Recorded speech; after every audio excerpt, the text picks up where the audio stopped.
আপনি সেই লোকদের দিকে তাকান যাদের ভাগ্য আপনার থেকেও খারাপ। ভাই অনেক সময় আমরা কি করি, খুব হায় হুতাশ খারাপ লাগা নিজেদের মধ্যে খুব বেশি ধারণ করি, সবসময় এই ভাগ্যরে দোষ দিই। ভাই যেটা আপনার জন্য না সেটা আপনার জন্য না। আপনার এমন মানুষদের দিকে তাকাইতে হবে যেই মানুষগুলো আপনার থেকেও খারাপ অবস্থায় জীবনটাকে উপভোগ করে। তো এত হাই হুতাশ এত খারাপ লাগা নিজেদের মধ্যে রাখতে যায় না। নিজের ভাগ্য নিজের মানে লাক যেই দিকে নিয়ে যাবে আপনি সেই দিকে যাবেন।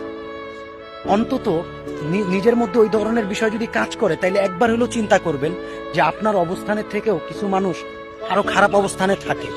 আর যার কারণে এই কথাগুলো বললাম যে অনেক সময় দেখা যায় কি নিজেদের মধ্যে এত খারাপ লাগা, এত ডিপ্রেশন, এত চিন্তাধারা কাজ করে, বা ওই কাজটা যদি করতে পারতাম বা ওরকম যদি বিষয়টা নিজের মধ্যে ধারণ করতে পারতাম, অমুকের ওইটা আছে আমার কেন নাই।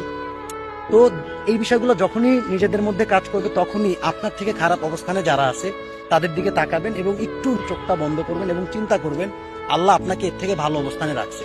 That's it. ভালো লাগলে ভিডিওটা শেয়ার করে দেন। আল্লাহ হাফিজ।